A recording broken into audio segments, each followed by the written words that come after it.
Oke, Ya, selamat malam. hari ini kita akan ngobrol-ngobrol nih bareng gua. Perkenalan dulu boleh. Nama gua Ariel Ilyas Fadilah, asal sekolah dari DTM 21, panggil aja Ayel. Asal sekolah gue itu SMA N 34 Jakarta. Karena kita udah terlalu terbiasa dengan perkenalan yang gitu-gitu mulu, jadi kayaknya asik nih kalau misalkan ditambahin mungkin kayak hobi kali ya. Boleh. Gue nambahin hobi gue itu di kalau nggak makan ya otomotif gitu lah kira-kira. Boleh. Salam kenal, panggil aja Ayel ya guys. Oke Salam kenal aja. Oke, lanjut kali ke gue ya. Boleh. Jadi nama gue Geraldo Nabasa, biasa dipanggil Ikel. Gue dari asal sekolah SMA Negeri 3 Jakarta. Untuk hobi sih gue main musik sih, sama basket gue biasanya. Mantap. Aman. Tondi apa nih, Ahmad Hussein. Ya, selamat malam semuanya. Kenalin, nama gue Ahmad Hussein Martondi Lubis, dipanggilnya Tondi. DTM 2021, asal sekolah gue dari SMA Negeri 2 Cibinong. Alamat gue sekarang berdomisili di Kabupaten Bogor. Untuk hobi gue, apa ya, gue bingung. Gue paling benci ditanyain soal hobi karena gue bingung banget. Waduh, dia Tapi kalau untuk baru kenal udah membenci hal dia. yang tertarik, Baru kenal udah kenal benci udah aja lu, Ton. membenci. tapi kalau untuk hal yang gue tertarikin untuk gue lakukan mah kayak poin tentang teknologi sih. Kalau kan gue lebih dominan ke visual gitu kalau belajar sesuatu. Jadi gue pelariannya ke YouTube, kalau nggak ke YouTube ke Instagram atau Twitter. Nggak video itu gue bakal pelajarin. Berarti kalau textbook kagak demen lo ya, Ton? Kalau textbook demen asalkan gue bisa mengimajinasikannya. Oh ya. Kalau nggak kesampean ya nggak bisa. Males gue. Boleh. Jadi kita pengen ngomongin apa nih, Ayel? Untuk malam kali ini? Kalau hari ini sih kita ngobrolnya paling ya nggak. Tony, kalau misalkan suasana di rumah yang kondusif, on mic terus nggak apa-apa kok. Kan juga ngobrol-ngobrol bareng ini. Benar. Ini pinggir jalan kemarin. Nggak apa-apa. Nggak ada. Nggak apa. Yang penting asal jadi di tengah jalan. Iya.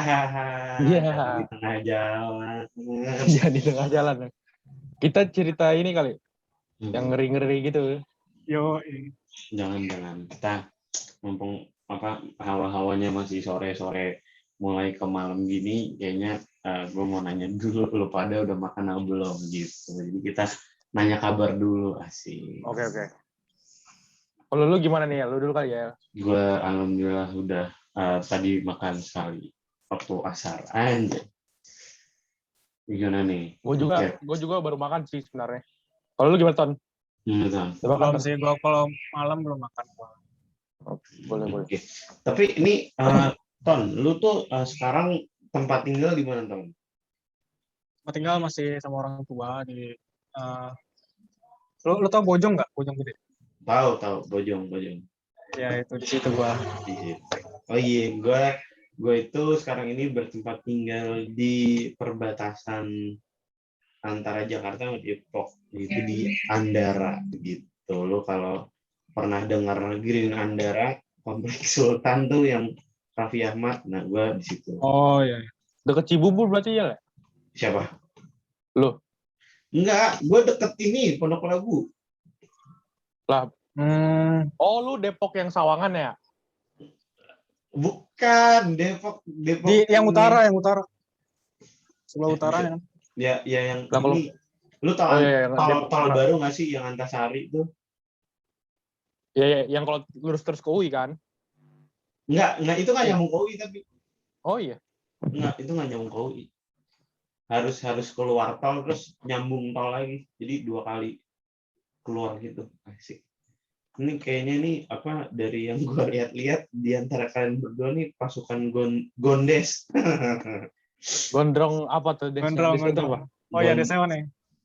Desnya apa ya? Desnya apa tahu tuh? Sih. Gondes lah pokoknya. Gondes tuh apa ya, kalau di mungkin gua kan orang Jawa. kalau gondrong-gondrong tuh nyebutnya gondes. Nggak tahu ada panjangannya apa enggak. Gitu asik. Nah terus Ton, gue kepo nih Ton sama lu Ton. Lu tuh, mungkin dia lagi agak sibuk nih guys, jadi gue nanya lu dulu aja. Boleh. Lu tuh kan masuk di DTM ini, gue mau nanyain sebenarnya, lu tuh punya cita kalau untuk urusan prospek kerja di DTM atau gimana gitu kan, kita udah bahas ya mungkin, atau mungkin teman-teman yang lain udah pernah bahas di podcast sebelumnya. Yang gue mau tanyain tuh mungkin kayak lu punya mimpi apa sih, atau lu punya cita-cita apa setelah lu lulus dari DTM ini gitu. Oke. Jadi gue ceritain dulu ya. Mungkin untuk prospek kerja, gue tuh masih buta banget sih. Gue nggak tahu apa-apa kayak hubungan kerjanya kemana. Soalnya kan sebenarnya gue masuk DTM juga gue kagak tahu apa yang mau dipelajarin gitu di teknik mesin. Kayak misalnya kan gue kira cuma otomotif doang kan. Dan kemarin kayak gue baru kayak dijelasin sama Bang Ojan kan katanya fluida gitu-gitu kan sebenarnya. Renewable energy juga ya. Semua benda yang bergerak kan. Jadinya gue kayak, oh beda banget dong ternyata begitu kan. Nah mungkin kalau misalnya capaian gue itu, gue pengen ngerubah mindset gue sih. Jadinya selama S1 ini gue pengen ngerubah mindset gue itu menjadi mindset yang dibilang kayak kemarin sama Bang Ojan itu. Oh yang mindset how far we are willing to go gitu ya. Nah gue belum dapatkan jawabannya itu sebagai mabai. Gue pengen fokus di itu dulu sih. Tapi menurut gue sih dari materi yang kemarin we are willing to go tuh menurut gue bagus banget sih. Jadi gue ngambil esensinya tuh gini ya, kalau yang dari penjelasan Bang Ojan kemarin. Jadi anggapannya kita tuh walaupun kita ya mungkin bisa dibilang kita masuk UI kan salah satu top 3 PTN Indonesia ya. Jadi bisa dibilang ya mungkin secara grade atau secara ya istilahnya mungkin kita agak lebih di atas rata-rata dibanding yang lain. Tapi maksud gue itu benar kalau kata Bang Ojan, are you willing to go tuh itu nggak menutup kemungkinan untuk kita bisa berkembang gitu loh. Kayak contohnya Bang Ojan aja, bukannya gimana sih, tapi maksudnya Bang Ojan aja istilahnya perantau dari Tegal setahu gue kan, maksudnya ya perantau aja bisa sesukses Bang Ojan gitu loh. Maksudnya kenapa kita sekarang yang maksudnya fasilitas enak, hidup enak gitu, kenapa kita nggak bisa manfaatin sebaik mungkin. Jadi maksud gue, are we willing to go tuh kayak gue nangkapnya tuh kita nggak akan pernah puas gitu loh. Jadi kita punya tujuan akhir dan punya achievement, kayak maksudnya kita akan gimana pun caranya gue menuju si tujuan akhir itu. Tapi ketika kita udah dapat, kita akan terus nanyain ke diri sendiri, udah cukup belum gitu ya? Ya udah cukup belum, selanjutnya gue harus melakukan langkah apa untuk lebih gitu lah, perform lebih gitu loh. Gitu sih yang gue tahu. Nice, oke. Soalnya menurut gue kan untuk teknologi dan lain-lain kan terus berkembang ya. Kita harus adaptasi terus kan. Jadinya menurut gue emang gak ada stopnya sih. Bakal ada ini tujuan lo ini, nanti tujuan lo lagi apa gitu-gitu sih. Kalau menurut gimana Ton? Nah iya Ton. Kalau gue ngomongin cita-cita, emang udah dari SMA kelas 3, kelas 12 SMA itu udah nargetin buat jadi engineer. Terus gue nyari-nyari kan, di mana nih kira-kira lanjutin studinya. Oh rupanya gue baca-baca teknik mesin, departemen teknik mesin di UI ini cukup menarik. Gue baca-baca kurikulumnya cocok, yang di fakultas itu yang kurikulum yang kumpulan matkul-matkulnya, terus ada daftar data-data bukunya, judul bukunya, gue kepoin, rupanya gue cocok. Berarti kalau bisa, by the way gue sorry Ton, motong. Berarti kalau bisa dibilang lo udah melakukan riset duluan Bang? Iya betul, gue udah mikirin matang-matang tentang perjalanan studi gue selanjutnya gitu. Berarti bisa dibilang lo masuk DTM ini adalah rencana awal lo ya, berarti istilahnya tujuan lo tercapai gitu kan? Iya, alhamdulillah. Gini Ton, kita nih lagi ngomongin sama Ike tentang materinya Bang Ojan kemarin. How far are you willing to go? Nah, sekarang gue mau nanya nih, Ton. Kalau lu kan sudah ada target, ya gue juga sebenarnya ada target juga. Target gue masuk UI. Nah, mungkin dari lu dulu, karena tadi lu udah riset ya, lu kan nanya kalau lu bilang kalau sebenarnya gue masuk DTM ini, gue udah melakukan riset, udah baca kurikulum baru something.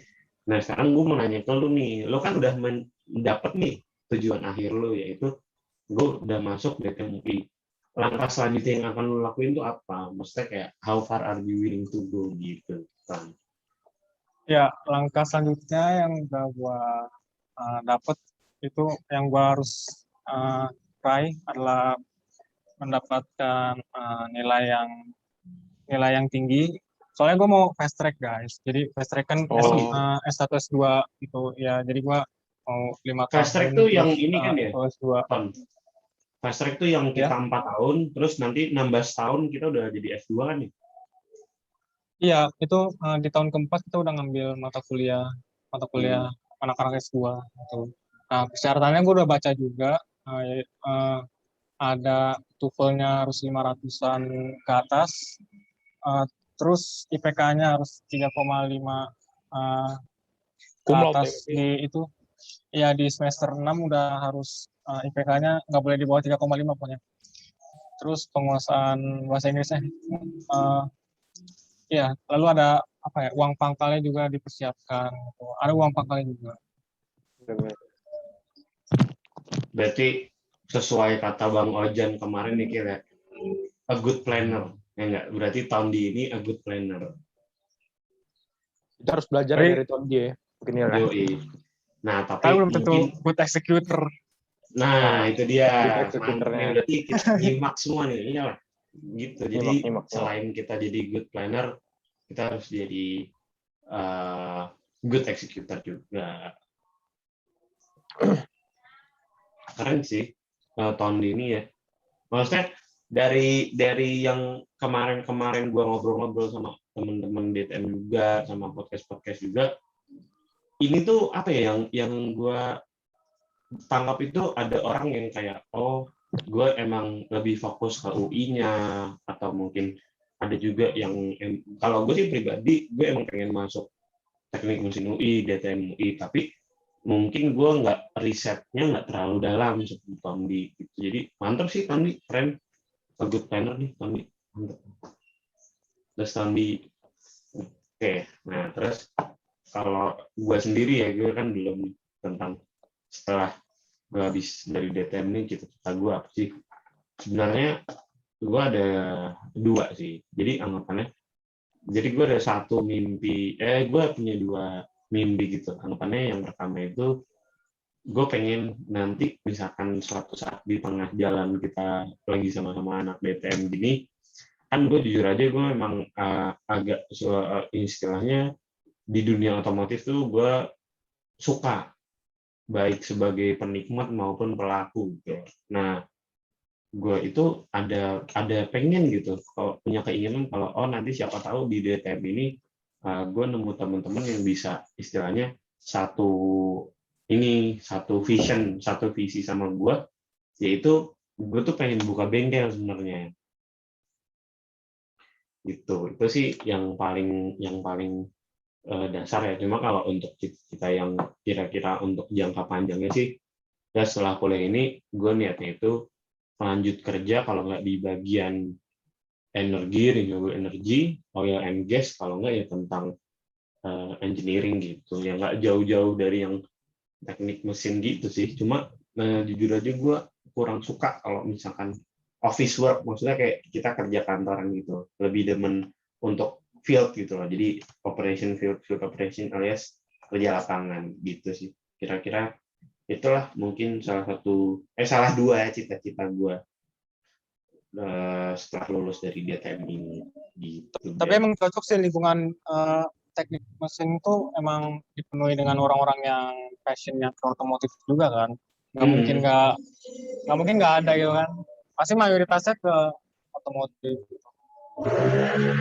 Iya, malah sampai ada yang kayak salah tangkap gitu loh, kayak tadi Ikel gitu kan. Ikel mikirnya kalau teknik mesin tuh ya cuma istilahnya kita belajar mesin, cara kerja mesin. Ternyata kita dapat insight kita bertiga semua yang kemarin waktu ikutin MADK tuh dapat insights baru dari Bang Ojan kalau sebenarnya di dalam teknik mesin UI itu renewable energy itu justru malah hampir kayak dibahas gitu loh. Karena gue nangkepnya gitu sih. Ya secara kita cara kerja mesin aja kan itu kayak setahu gue apa ya? Energi listrik panas gitu kali ya, jadi energi kinetik kali ya. Pokoknya semuanya yang bergerak deh pokoknya. Semua yang bergerak tuh ada konversi energinya itu. Gitu sih gue nangkapnya. Nah terus daripada kan kita udah kayaknya ngobrol-ngobrol yang agak berat nih, sekarang yang agak entengan aja, paling kayak kira-kira nih lu ngambil jaket UI kapan? Barangin aja kalau nggak gitu siapa tahu. Kan tadi kita Boleh udah lah tanggal ngobrol 20-an. berat. Ayo boleh sih tanggal 20 ngomong. Gue karena vaksinnya besok di UI, ya gue ngambil besok. Oh, lu besok vaksin Ton? Iya. Ton, Iya, ini bagian tanggal 6. ini dong kan gue alumni COVID penyintas ya. Nah, gue belum boleh vaksin gitu kan. Coba dong Ton jelasin sistematikanya vaksin di UI gimana sih Ton? Oh iya, itu juga gue baru kepoin lagi tadi. Soalnya gue nggak baca-baca sebenarnya. Oh, berarti Di grup ada ya.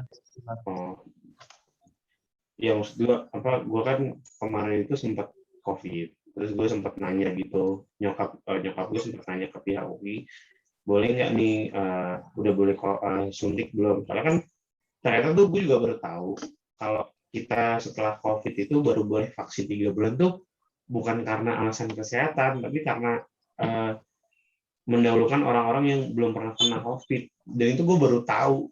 Gue kira tuh selama ini nggak boleh karena ya itu karena istilahnya kalau lu baru kena COVID ya jangan, nanti takutnya bisa sakit lagi. Tapi enggak, justru malah kemarin itu gue baca penelitian UI oleh epidemiolognya UI apa siapa gitu. Pokoknya katanya itu kalau kita udah pernah kena COVID, terus kan dianjurinnya 3 bulan setelahnya tuh.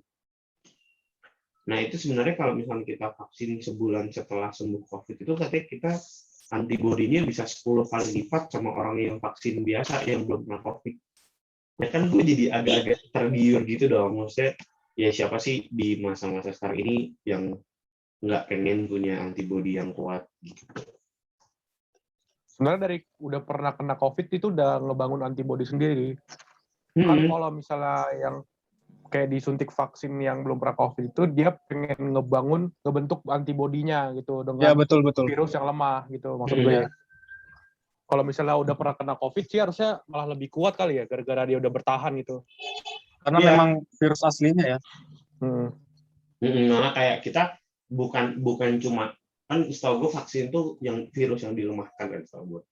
Nah malah kita malah ngerasain yang benar-benar asli. Nah makanya itu katanya itu ya yang gue bilang tadi kalau kita udah pernah kena COVID dan sebulan setelahnya kita langsung vaksin itu malah antibodi kita bisa 10 kali lipat orang yang biasa yang belum pernah kena COVID, atau dibanding orang yang kena COVID juga tapi dia vaksin setelah 3 bulan setelah COVID itu juga katanya antibodinya lebih rendah dibanding yang sebulan setelah COVID. Tapi tetap kayak kalau apa orang yang udah pernah COVID divaksin dibanding orang yang belum pernah COVID divaksin, antibodinya setahu gua seharusnya ya lebih tinggi yang ini yang udah pernah kena COVID. Nah, dan itu cara ngetesnya tuh kalau lu tahu pakai antigen serologi itu loh. Make sense. Itu menurut gua kayak keren juga. Jadi kan gue jadi ya pengen aja gitu kan kalau siapa sih yang hari gini nggak pengen punya imun tubuh yang kuat gitu sih. Nah ini tadi. Tapi kan mungkin karena keterbatasan vaksin ya. Vaksin. Nah tapi kemarin gue nanya ke UI, katanya UI udah boleh sekarang walaupun penyintas COVID. Karena katanya Oh vaksin gitu. sudah banyak sekarang, yang katanya yang dulu 500 dosis per hari, sekarang 1.000 dosis gitu. Setahu gua sih 1.000 ya 1.000. 1.000 Jadi kan. 1.000. Nah, oke deh. Nih kita dari tadi udah ngobrol-ngobrol. Kayaknya gue niatnya pengen akhir-akhirnya ngobrol yang enteng-enteng, malah jadi ngobrol yang berat-berat juga. Berat-berat lagi. Iya, Benar-benar. tentang cita-cita atau gimana. Oke, sebelumnya gue mau terima kasih juga buat Ikel dan Tondi sudah mau luangin waktunya Masih juga buat ya. ngobrol-ngobrol malam Thank you, ini. thank you, thank you.